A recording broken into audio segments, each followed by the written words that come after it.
laporan selama 3 bulan ini yang sering kita bahas, tapi saya akan coba singkat, di mana ada latar belakang tujuan, tinjauan pustaka, sampai pelaksanaannya. Saya terutama akan masuk ke pelaksanaan kegiatan ya. Kalau latar belakang sudah jelas semua ya. Kalau kita penyakit COVID ini sudah mengalami suatu situasi yang ini bulan ke 6, 5 kita sudah masuk di sini. Dan juga masih mempunyai banyak hal yang terkait dengan pengetahuan kita yang belum baik. Dan pandemik juga belum selesai, di beberapa daerah itu terjadi lonjakan, surge yang cukup besar di Jawa Timur, jadi memang belum selesai ya. Nah kami mencoba untuk mengembangkan menara ilmu ya, dengan web yang ada di www.mediancovid.net ini. Dengan tujuan yang sering kita bahas, saya kira nggak akan saya ulang, ya. Tapi forum ini memang untuk tenaga medis ya, tenaga kesehatan, bukan forum untuk umum ya. Tujuannya juga demikian, kita mempunyai tujuan supaya teman-teman tenaga kesehatan itu lebih efektif dari aspek preventif, kemudian promotif, pencegahan penyebaran sampai klinis ya. Kemudian juga lebih siap dalam menghadapi kapasitas lonjakan dan juga mengaktifkan sistem manajemen bencana. Oke, manfaatnya ini bukan untuk perorangan tapi kelembagaan. Nah ini yang jadi satu isu yang sangat penting, bagaimana kita bisa mengembangkan sebuah pembelajaran ya untuk lembaga. Konfigurasinya seperti ini, kita berbasis pada platform yang sifatnya elektronik, yaitu digital, di mana ada FK, KMK, UGM, kita yang mengelola, tapi juga banyak lembaga mitra yang bekerjasama dengan kami, kemudian juga lembaga-lembaga yang mendapatkan knowledge management. Ini apa yang kita sebut sebagai targetnya, dan tentu sekarang menjadi satu isu kunci, ada ratusan rumah sakit yang sekarang sibuk menangani COVID juga ya. Kemudian juga kami bersama-sama LIPI sedang mengembangkan bagaimana sistem deposit dan deposit untuk kegiatan seperti ini bisa diakses lebih baik lagi. Keluaran, nah ini, pertama tentunya platform digital ya, yang jadi sumber pembelajaran untuk COVID dan nanti juga kita lihat yang lainnya juga ya. Kemudian lembaga-lembaga yang menerapkan knowledge management untuk COVID-19. Nah ini, sekali lagi pandemi COVID ini menjadi satu kesempatan untuk kita menekankan hal ini. Kemudian tentunya forum masyarakat praktisi, jadi berbagai macam kelompok yang bertujuan untuk mengatasi permasalahan pandemi COVID yang bisa dari pendekatan hospital disaster plan, dari lonjakan, pelayanan medik berbasis bukti, dan sebagainya ya. Nah, ini yang luaran ini yang sangat penting kita bahas mulai hari ini ya, yaitu luaran yang terkait dengan indikator penting, organisasi pelayanan kesehatan yang menerapkan knowledge management. Nah ini yang jadi isu kunci ya. Sekarang kita tahu bahwa ada 2.700 rumah sakit, ada ratusan dinas kesehatan, ada ratusan kantor cabang BPJS, ada ratusan fakultas kedokteran dan FKM, Poltekkes ya, dan sebagainya ya. Nah pertanyaan mereka apakah menerapkan knowledge management. Nah ini yang akan kita coba dalam konteks COVID-19 ini kita lakukan semacam pengembangan. Ya. Momentumnya sangat penting karena COVID itu dapat melemahkan atau menggagalkan lembaga, bahkan yang sangat tragis adalah dapat membuat atau menyebabkan kematian dari SDM rumah sakit ataupun lembaga pelayanan kesehatan. Jadi ini suatu ancaman yang luar biasa. Nah sehingga memang ini satu momentum untuk mari kita menggalang bagaimana lembaga itu bisa mengembangkan knowledge management-nya. Tinjauan pustaka nanti bisa dilihat, ini semua file bisa dimasukkan, bisa di-download dari internet, tapi intinya knowledge management itu menganggap knowledge sebagai aset ya, ini sudah kita bahas berkali-kali ya, aset ya. Nah tentunya dengan adanya COVID-19 tadi, aset pengetahuan itu apakah bisa kita pakai untuk menghadapi permasalahan ya. Memang karena ini penyakit baru, itu aset ini mungkin masih banyak di luar ya, masih banyak yang kita tidak ketahui, sehingga kita perlu banyak masukan dari luar organisasi. Tapi sekali lagi bahwa organisasi, entah itu rumah sakit, dinas, dan sebagainya, itu perlu menganggap knowledge sebagai sebuah aset. Nah ini banyak sekali lembaga yang terkait dengan COVID yang perlu belajar betul dan satu sama lainnya saling melengkapi tadi ya. Oke. Kemudian juga kalau kita lihat di dalam knowledge management ada penerapan topik-topik, mengidentifikasi dan menekan ahli, pembelajaran dan pembentukan masyarakat praktisi. Nah, ini yang kita sudah kerjakan di 3 bulan pertama ini. Nanti kita lihat beberapa hal yang sudah kita lakukan, seperti topik-topik itu banyak sekali. Dan ahli-ahli sudah mulai kita temukan. Kita bisa mencari nama-nama ahli di web kita dengan bantuan searching engine ya. Kemudian pembelajaran, kita sudah mulai banyak kasus-kasus dan juga sudah mulai banyak penelitian. Ya. Nah, sehingga dalam konteks ini kita melihat pembelajaran sebagai hal yang sangat penting, kita mengarahkan ke pembelajaran perorangan, ini, di mana ada kasus-kasus yang terkait dengan rumah sakit yang sangat ekstrim berbahaya ya. Nah, ini siapa saja yang telah melakukan individual learning tadi, dan itu macam-macam tenaganya dari mulai direksi, pemilik, ahli klinis, epidemiologis, tenaga IT dan sebagainya. Nah, kami juga menyediakan berapa sumber seperti ini, ya pembelajaran, ya untuk manajemen rumah sakit, untuk pemilik rumah sakit, dewan pengawas dan sebagainya. Nah, tantangannya yang dulu pernah kita bahas, bagaimana kelompok pembelajaran perorangan ini bisa masuk ke organisasi. Ini menantang betul ya, untuk membuat organisasi kita itu selamat ya dalam menghadapi pandemik ini, termasuk SDM, jangan sampai ada yang meninggal karena COVID-19 ya.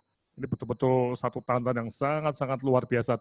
Belum pernah ada dalam satu rangkaian sejarah kita ada penyakit yang membuat dokternya itu bisa meninggal ya. Ini baru di COVID ini yang sangat berbahaya. Perawat dan dokter ataupun dokter gigi, ya, tenaga-tenaga kesehatan di rumah sakit. Juga bagaimana supaya rumah sakit kita tidak kolaps karena COVID ini. Ya. Nah, sehingga learning organization ini untuk merefresh kita perlu sekali ya di dalam COVID-19 ini.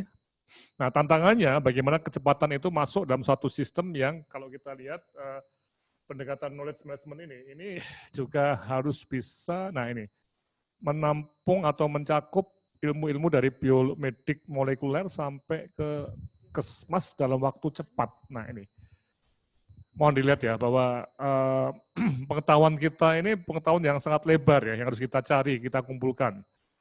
Ya. Nah, sehingga kami mencoba untuk melaporkan ya, dengan tantangan bahan yang begitu besar, itu bagaimana tahap kegiatannya.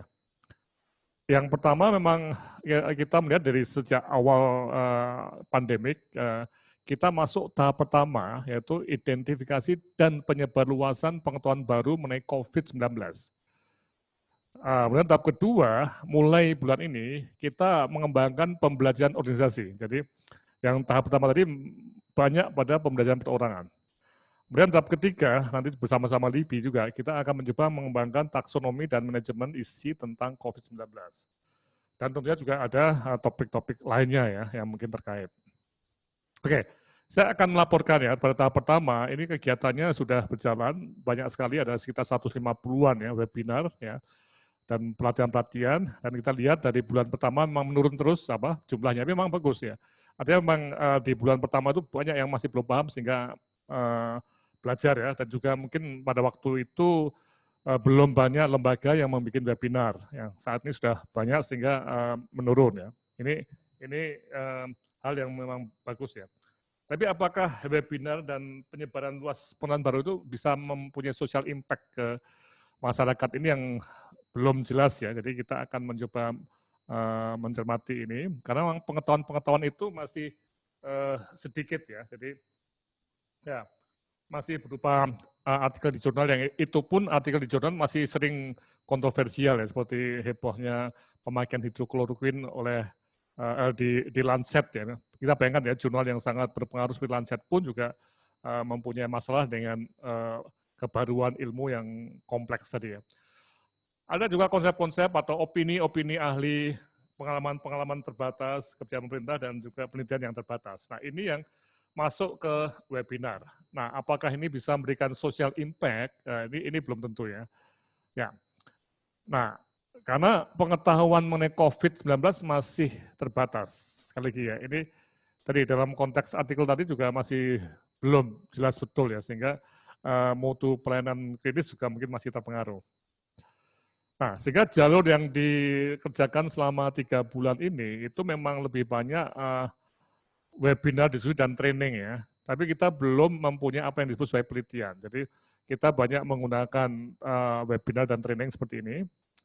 Tapi ke depannya, nah ini kita perlu pengetahuan baru yang masuk ke webinar kita. Nah ini dasarnya dari penelitian yang saat ini mulai jalan, ada di kami juga ada, dan kami melihat BRIN ya, Badan Riset Indonesia Nasional ya, BRIN ya, itu mempunyai kegiatan sangat-sangat besar mengenai pengetahuan baru mengenai COVID-19 ya. Nanti setelah hasilnya ada, kami berharap juga BRIN bisa memaparkan hasil penelitiannya. Nah, kedepannya memang platform ini harus dapat juga menjadi sarana penyebaran hasil penelitian mengenai COVID-19. Ini yang kita akan coba mulai bulan Juni ini semaksimal mungkin. Penelitian-penelitian juga akan kita bahas di dalam webinar-webinar. Tahap kedua, kita mulai pengembangan organisasi pembelajar. Nah, ini yang jadi isu kunci. Kita sudah mulai dengan penguatan kepemimpinan yang sudah dibahas melalui meta leadership. Ini. Jadi membahas mengenai fungsi direktur ya. Nanti kita akan lihat lagi ya. Jadi pemimpin itu akan membawa ini masuk ke satu sinergi di rumah sakit dengan dorongan pemimpin. Jadi kita akan melihat bahwa pemimpinlah yang membawa organisasi pembelajar perorangan itu untuk secara sinergi mencoba masuk menerapkan ilmunya dan meningkatkan efektivitas di lembaganya. Jadi jangan sampai terjadi rumah sakit misalnya ya itu pasien yang COVID meninggal banyak atau tenaga kesehatan juga tertularkan dari macam-macam nih. Kemudian juga lakukan penguatan website, supaya website ini bisa lebih berfungsi sebagai learning resources. Dan ini sudah bisa kita lihat dengan menggunakan diskusi serial mengenai leadership, itu hits-nya itu kelihatan meningkat. Setelah Lebaran itu meningkat tinggi karena ada webinar mengenai leadership dan ada reportasenya. Jadi kita sudah akan belajar mengenai reportase. Dan ini pembelajaran perorangan ini juga bisa diuji, nanti akan diumumkan nanti siang bagaimana cara mengikuti ujian pada tanggal 3 dan 4 Juli 2020. Ya. Kemudian tahap ketiga, nah ini yang belum banyak dikerjakan, bagaimana taksonomi dan manajemen isi. Jadi di setiap lembaga yang mempunyai knowledge management itu diharapkan akan ada semacam cara untuk menyimpan dan mengambil lagi supaya tidak statis ya, gitu. Artinya ilmu itu terpakai. Dan ini kita sedang terus bekerja sama dengan LIPI untuk mengembangkan reposit dan deposit tadi untuk menyimpan semua pengetahuan.